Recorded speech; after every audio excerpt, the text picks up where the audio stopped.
नमस्कार, India news में आप सभी का स्वागत है। आपके साथ मैं हूं मैत्रेयी त्रिपाठी और इंडिया न्यूज आपके लिए ले आया है दुनिया का सबसे तेज रफ्तार बुलेटिन यानी कि न्यूज 222, जिसमें आप देखेंगे सिर्फ 22 मिनट में 222 खबरें। जी हाँ, बस सिर्फ 22 मिनट आप हमारे साथ बने रहिए। 22 मिनट में देश दुनिया की तमाम बड़ी खबरें आपको देंगे। जम्मू कश्मीर के अखनूर सेक्टर में एलओसी पर एक सुरंग मिली है। सुरंग की लंबाई 8 फीट और चौड़ाई 2 फीट है। माना जा रहा है कि यह सुरंग भारत में आतंकियों की घुसपैठ के लिए बनाई गई थी। पाकिस्तान की तरफ से सीमा पर लगातार हो रहे सीजफायर का उल्लंघन और ये सुरंग किसी बड़ी साजिश की ओर इशारा कर रही है। आपको बता दें, 2 साल पहले भी जम्मू कश्मीर के सांबा सेक्टर में बॉर्डर पर एक ऐसी ही सुरंग मिली थी। एलओसी पर पाकिस्तान की तरफ से हो रही फायरिंग के बाद जम्मू कश्मीर में भारतीय सीमा पर चौकसी बढ़ा दी गई है। सुरक्षा बल हर हालात पर पैनी नजर रखे हुए हैं। पाकिस्तान की तरफ से पिछले कई दिनों से गोलीबारी की जा रही है। पाकिस्तानी सेना फायरिंग के साथ मोर्टार से भी हमले कर रही है। फायरिंग की आड़ में आतंकी अक्सर घुसपैठ की फिराक में रहते हैं। आतंकियों के मंसूबे को नाकाम करने के लिए भारतीय सेना पूरी तरह से तैयार है। एलओसी पर हो रही फायरिंग से सीमा के पास रहने वाले भारतीय नागरिक दहशत में हैं। जम्मू कश्मीर के आरएसपुरा में लोग अपने परिवार के साथ पलायन कर रहे हैं। जिसको जो सवारी मिल रही है वो उस पर सवार होकर सुरक्षित जगहों पर पनाह लेने की लिए जा रहा है। लोग अपने साथ घर में रखा जरूरी सामान भी साथ ले जा रहे हैं। 5 गांव के 450 परिवारों को सरकार की तरफ से सुरक्षित जगहों पर ले जाया जा रहा है। चीन की ओर से किसी भी तरह के हवाई हमलों के खतरों से बचने के लिए देश की पूर्वोत्तर सीमा पर आकाश मिसाइलें तैनात की जाएंगी।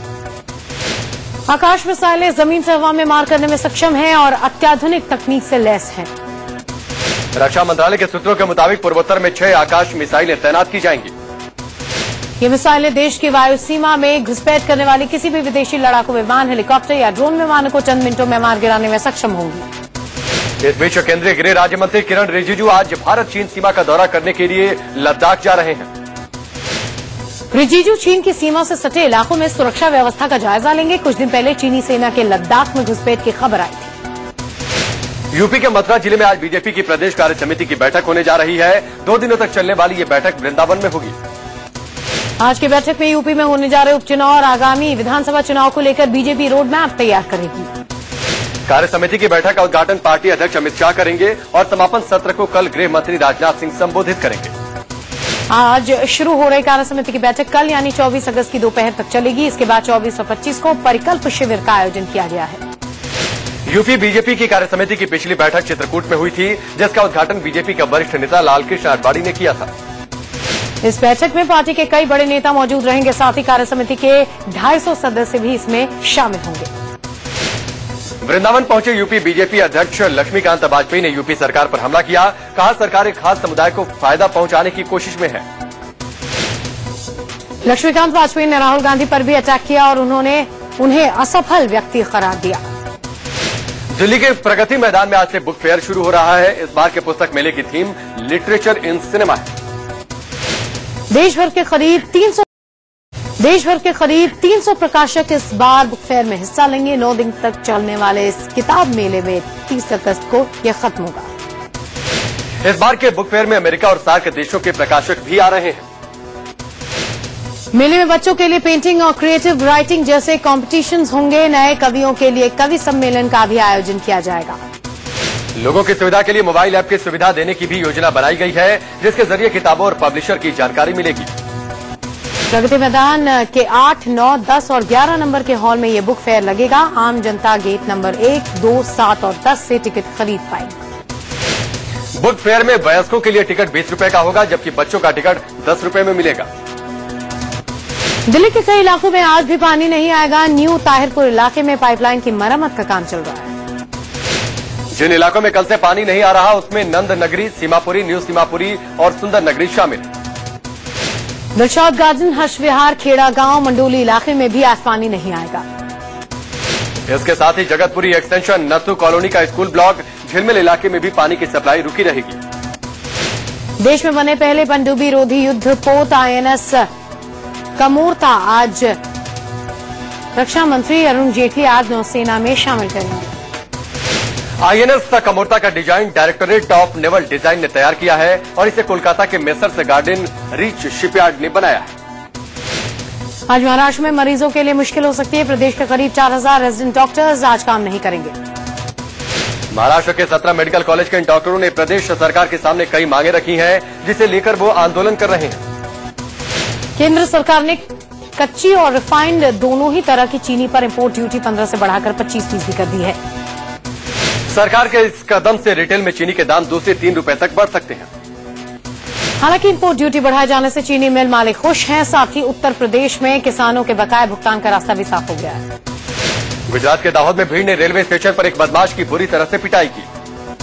ये बदमाश जम्मू तवी एक्सप्रेस की एक बोगी में चोरी करते रंगे हाथ पकड़ा गया था। एक यात्री का पर्स चुराते समय एक महिला ने इस बदमाश को देख लिया और शोर मचा दिया। ट्रेन को रोककर भीड़ ने इस बदमाश को ट्रेन से नीचे उतार लिया और फिर स्टेशन पर ही इसकी जमकर धुनाई कर दी। मौके पर पहुंचे पुलिस के सामने भी लोगों ने उसकी पिटाई जारी रखी। यूपी के हरदोई में एक शख्स ने पत्नी का गला काटकर हत्या कर दी। कत्ल के बाद आरोपी ने पत्नी का कटा हुआ सिर पूरे गांव में घुमाया। आरोपी के पति पर अवैध संबंध का शक था। पुलिस ने आरोपी को गिरफ्तार कर लिया है। यूपी के कानपुर में महिला पर तेजाब से हमला हुआ। पीड़ित महिला को हॉस्पिटल में भर्ती कराया गया। बताया जा रहा है कि महिला गैंगरेप पीड़ित है और वो कार्रवाई के लिए पुलिस अधीक्षक से मिलने जा रही थी, तभी आरोपियों ने उस पर हमला कर दिया। यूपी के कानपुर में 6 साल की मासूम से रेप की कोशिश का मामला सामने आया है। बच्ची के चिल्लाने पर लोगों ने आरोपी को पकड़ लिया। लोगों ने आरोपी की जमकर पिटाई भी की और उसे पुलिस के हवाले कर दिया। गाजियाबाद के इंदिरापुरम में 2 लड़कियों के साथ गैंगरेप का मामला सामने आया। पुलिस ने 3 आरोपियों में से एक को हिरासत में ले लिया है। बाकी आरोपियों की तलाश जारी है। इलाहाबाद के शंकरगढ़ में दलित महिला ने टाउन एरिया के चेयरमैन के पति पर छेड़खानी और रेप की कोशिश का आरोप लगाया। दरअसल महिला की जमीन पर दबंगों ने कब्जा कर लिया था, जिसकी शिकायत करने वो चेयरमैन के पास गई थी। यूपी के आजमगढ़ में महिला से गैंगरेप से नाराज लोगों ने हंगामा किया। साथ ही लोगों ने पुलिस के खिलाफ नारेबाजी भी की। प्रदर्शन कर रहे लोगों ने गैंगरेप के आरोपियों को जल्द पकड़ने की मांग की। आपको बता दें कि महिला के साथ 3 लोगों ने गैंगरेप किया था। दिल्ली में एक नाबालिग छात्रा के लापता होने का मामला सामने आया। घर वालों ने अपहरण की आशंका जताई है, लेकिन पुलिस ने इस मामले में अभी तक कोई कार्रवाई नहीं की। घर वालों के मुताबिक जब वो मामला दर्ज कराने थाने गए तो पुलिस ने उन्हें ये कहकर भगा दिया कि उनकी लड़की किसी के साथ भाग गई होगी। लड़की 10 दिनों से लापता है। घर वाले किसी अनहोनी की आशंका से चिंतित हैं। नोएडा के सेक्टर 74 में एक ठेकेदार से पिस्तौल की नोक पर कुछ बदमाशों ने 3.5 लाख रुपए लूट लिए। बदमाशों की संख्या 8 बताई जा रही है। पुलिस मामले की जांच में जुटी है। मेरठ के बाल सुधार गृह में जमकर हंगामा हुआ। बाल कैदियों ने जमकर जेल में तोड़फोड़ मचाई। मामले को शांत करने पहुंची पुलिस को इन बच्चों ने गालियां भी दी, लेकिन पुलिस ने किसी तरह कैदियों को शांत किया। दिल्ली से सटे ग्रेटर नोएडा में पुलिस ने शातिर चोर लड़की को गिरफ्तार किया। इस लड़की पर आरोप है कि इसने अपने दोस्त के साथ मिलकर एक दुकान से हजारों का कॉस्मेटिक सामान चुरा लिया। यूपी पुलिस ने गाजियाबाद में एक शातिर गिरोह का भंडाफोड़ किया। ये गिरोह महंगी गाड़ियां चुराता था। पुलिस ने इनके पास से चोरी की गाड़ियों के साथ अवैध हथियार भी बरामद किए। दिल्ली पुलिस ने शुक्रवार को नामी बदमाश अनवर ठाकुर को कोर्ट में पेश किया, जहां से उसे 3 दिनों की पुलिस कस्टडी में भेज दिया गया। अनवर ठाकुर पैरोल पर था। इस दौरान वो फरार हो गया। पुलिस को इसके अड्डे से हथियारों का जखीरा भी मिला। नवी मुंबई में पुलिस ने एक प्रॉपर्टी डीलर के अपहरण और उससे फिरौती मांगने के सिलसिले में 3 लोगों को गिरफ्तार किया। आरोपी 5 लाख रुपए की फिरौती ले चुके थे। वो अक्सर पैसे के लिए पीड़ित प्रॉपर्टी डीलर को धमकाया करते थे। मध्य प्रदेश के देवास में असम की नाबालिग लड़की से गैंगरेप का मामला सामने आया है। पुलिस ने गैंगरेप के आरोप में बीजेपी से जुड़े एक नेता समेत 6 लोगों को गिरफ्तार भी किया है। गाड़ियों की चेकिंग के दौरान पीड़ित इन आरोपियों की कार से मिली। गुजरात में बनी दुनिया की सबसे लंबी नहर का उद्घाटन होने के हफ्ते भर के भीतर ही दरार पड़ गई। सातलपुर जिले के झाझम गांव के पास बनी इस नहर का सीएम आनंदीबेन पटेल ने 14 अगस्त को उद्घाटन किया था। पानी के तेज बहाव की वजह से नहर की दीवार में दरार पड़ गई, जिससे भारी मात्रा में पानी आसपास के गांवों में जा घुसा। नहर में हो रहे लीकेज की वजह से जहां किसान गुस्से में हैं, वहीं इसके निर्माण पर भी सवाल उठ रहे हैं। इंदौर में जोरदार धमाके के साथ नर्मदा पाइपलाइन फट गई, जिससे सड़क पर गहरा गड्ढा बन गया। इस दौरान एक साइकिल सवार जख्मी हो गया। उसकी साइकिल भी इस गड्ढे में गिर गई। पाइप फटने से लाखों लीटर पानी सड़कों पर फैल गया, जिससे यात्रियों की परेशानी भी बढ़ गई। यूपी के 13 जिलों में बाढ़ से मरने वालों की संख्या तकरीबन 100 तक पहुंच गई है। बाढ़ का कहर जारी है। गृह मंत्री राजनाथ सिंह ने कल यूपी के बाढ़ग्रस्त इलाकों का दौरा किया। राजनाथ सिंह ने बाढ़ पर चिंता जताते हुए राहत के काम में तेजी लाने के निर्देश दिए। साथ ही केंद्र से हर संभव मदद का भरोसा दिया। राजनाथ सिंह ने बताया कि गोरखपुर और आसपास के इलाकों में बाढ़ की स्थिति गंभीर है। गृहमंत्री के सर्वे के दौरान गोरखपुर और आसपास के इलाकों में बाढ़ की भयावह तस्वीरें सामने आई। साल 2015 में महाकुंभ का आयोजन महाराष्ट्र के नासिक में होगा। अयोध्या में अखिल भारतीय अखाड़ा परिषद के अध्यक्ष ने इसका ऐलान किया। महंत ज्ञानदास ने ऐलान किया कि नासिक में महाकुंभ की शुरुआत अगले साल 19 अगस्त से होगी। पहला शाही स्नान 29 अगस्त को होगा। नोएडा एक्सप्रेसवे पर एक चलती कार में अचानक आग लग गई। कार में 2 लोग सवार थे, दोनों की जान बच गई। गाड़ी सवार के नीचे उतरते ही कार धू धू कर जलने लगी। यह हादसा नोएडा सेक्टर 151 में हुआ। कार से कूदकर जान बचाने वाले दोनों सवारों ने पुलिस और फायर ब्रिगेड को फोन कर बुलाया। आग क्यों लगी इसका पता नहीं चल पाया। जब तक आग पर काबू पाया जाता कार पूरी तरह से जल चुकी थी। मध्य प्रदेश के ग्वालियर में सिंधिया स्कूल में पढ़ने वाले बिहार के मंत्री के बेटे ने खुदकुशी की कोशिश की है। पीड़ित छात्र बिहार के सहकारिता मंत्री जय कुमार सिंह का बेटा है। दिल्ली के अपोलो अस्पताल में उसका इलाज चल रहा है। 9वीं क्लास के इस छात्र की हालत फिलहाल गंभीर है। स्कूल प्रशासन के मुताबिक छात्र ने खुदकुशी करने की कोशिश की थी। हालांकि पुलिस ने इस मामले में चुप्पी साध रखी है। वहीं घर वालों ने इस बात से इंकार किया है कि वो खुदकुशी कर सकता है। घर वालों के मुताबिक बच्चे के शरीर पर चोट के कई निशान हैं। उन्होंने रैगिंग की आशंका जताई है। ज्ञानपीठ अवार्ड से सम्मानित कन्नड़ भाषा के मशहूर लेखक अनंत मूर्ति का किडनी फेल होने से बेंगलुरु में निधन हो गया। इन्फेक्शन और फीवर की शिकायत के बाद उन्हें अस्पताल में भर्ती किया गया था। भारत सरकार ने अनंत मूर्ति को पद्म भूषण से भी सम्मानित किया था। 2013 के बुकर प्राइज में अनंत मूर्ति अंतिम दौर तक पहुंचे थे। मोदी सरकार ने उत्तराखंड के राज्यपाल अजीज कुरैशी के इन दावों को खारिज किया है कि उनसे पद छोड़ने के लिए कहा गया है। केंद्रीय गृह मंत्री राजनाथ सिंह ने कहा है कि कुरैशी को हटाने की कोई योजना नहीं थी। वो राष्ट्रपति की इच्छा तक इस संवैधानिक पद पर है। राजनाथ ने कहा कि सरकार ने कुरैशी पर इस्तीफा देने के लिए दबाव नहीं डाला। कोर्ट से मिले नोटिस का सरकार जल्द ही जवाब देगी। आपको बता दें कि एक दिन पहले ही सुप्रीम कोर्ट ने अजीज कुरैशी की याचिका पर केंद्र को नोटिस जारी किया था। कुरैशी ने अपनी याचिका में कहा था कि नरेंद्र मोदी सरकार उन्हें जबरन अपने पद से हटाना चाहती है। प्रधानमंत्री नरेंद्र मोदी से नाराज हरियाणा के मुख्यमंत्री भूपेंद्र सिंह हुड्डा ने कल उनसे मुलाकात की।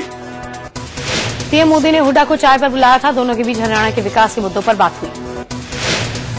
हुड्डा के मीडिया सलाहकार के मुताबिक प्रधानमंत्री के पद की गरिमा को बनाए रखते हुए मुख्यमंत्री हुड्डा उनसे मिलने गए।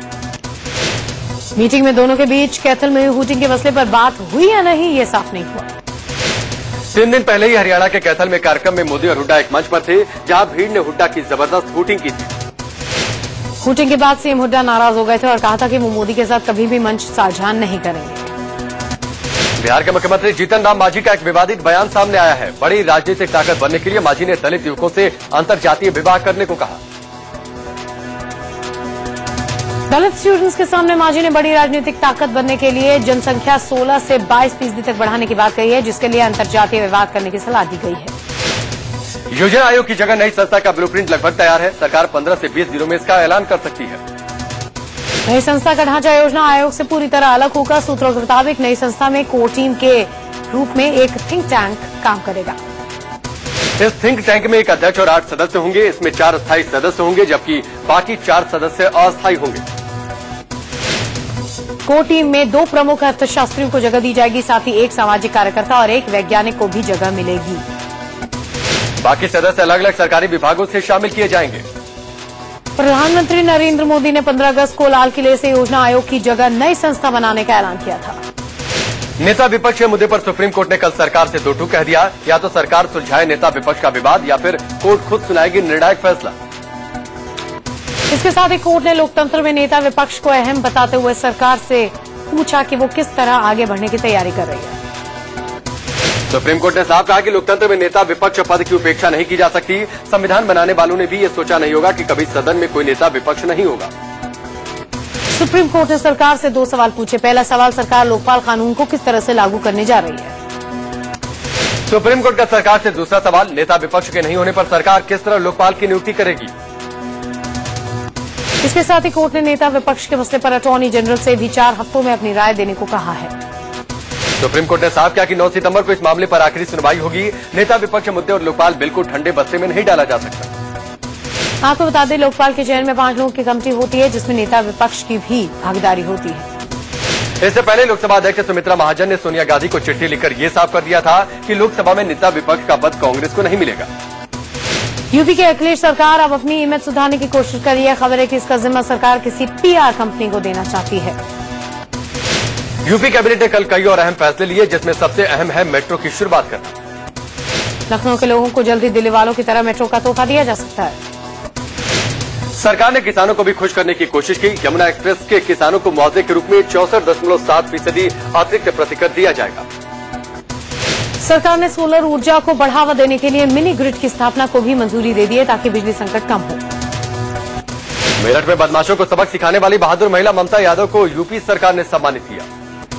अखिलेश यादव ने ममता को बहादुरी के लिए 1 लाख रुपए का इनाम दिया।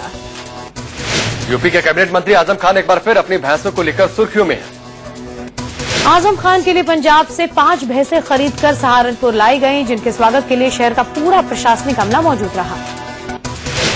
एक पुलिसकर्मी 10 किलो गुड़ लेकर आया और भैंस को खिलाया गया। आवभगत के बाद भैंसों को तड़के रामपुर के लिए रवाना किया गया। यूपी के कानपुर में एसपी नेता ज्ञानेंद्र शुक्ला की दबंगई सामने आई। ज्ञानेंद्र ने अपने घर की आगे की सड़क पर जबरन कब्जा कर लिया। सड़क पर बैरिकेडिंग कर दी गई और सिक्योरिटी गार्ड की तैनाती भी कर दी गई। वहां से आने जाने वाले लोगों पर भी रोक लगा दी गई। बीजेपी नेता संगीत सोम ने यूपी हिंसा को लेकर अखिलेश सरकार पर निशाना साधा है। संगीत सोम के मुताबिक यूपी सरकार दंगे का चुनाव में फायदा उठाने की कोशिश कर रही है।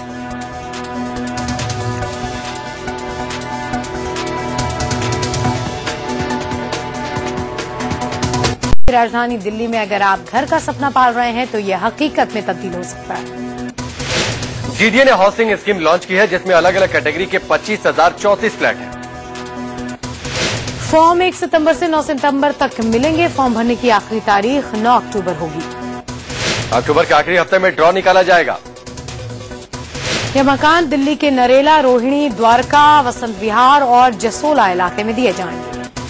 मकानों की कीमत 6 लाख से 22 लाख तक होगी। जिन लोगों को ये फ्लैट मिलेंगे वो अगले 5 साल तक इसे नहीं बेच सकेंगे।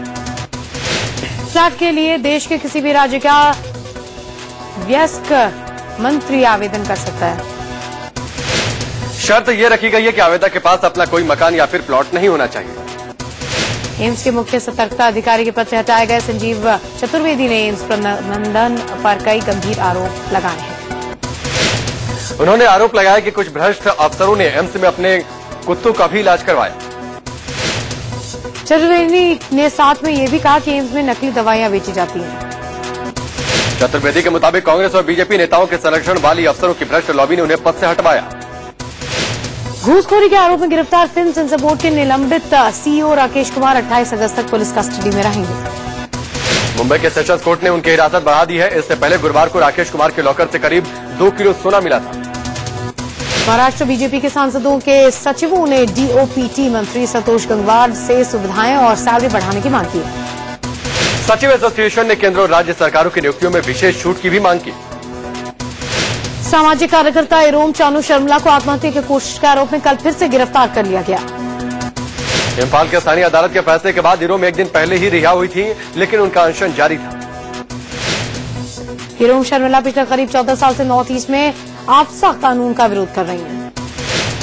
यूपी के अलीगढ़ में बिजली कटौती से परेशान लोगों के समर्थन में आए राष्ट्रीय लोकदल के विधायक दलबीर सिंह। दलबीर सिंह ने अपने समर्थकों के साथ वीआईपी इलाके में आ रही बिजली काट दी। यूपी के कासगंज में बिजली कटौती से परेशान लोगों ने एसपी के पूर्व नगर अध्यक्ष और पार्टी कार्यकर्ताओं को बंधक बना लिया। यूपी के मुरादाबाद में नगर निगम सभागार में बोर्ड की बैठक में हुई मारपीट मामले में दर्ज एफआईआर हुई है।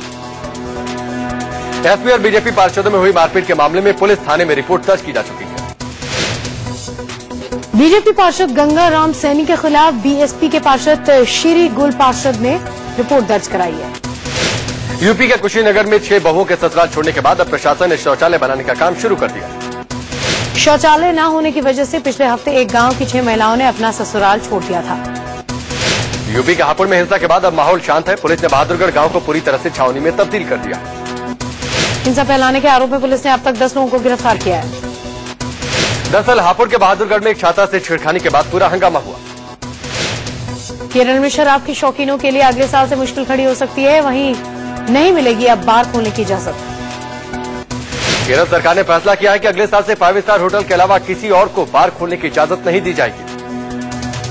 केरल सरकार ने यह भी फैसला किया है कि उन 400 बारों को दोबारा लाइसेंस नहीं दिया जाएगा जिनका लाइसेंस खत्म हो चुका है। इसके अलावा अगले साल जिन 300 बारों के लाइसेंस एक्सपायर होने वाले हैं उन्हें भी रिन्यू नहीं किया जाएगा।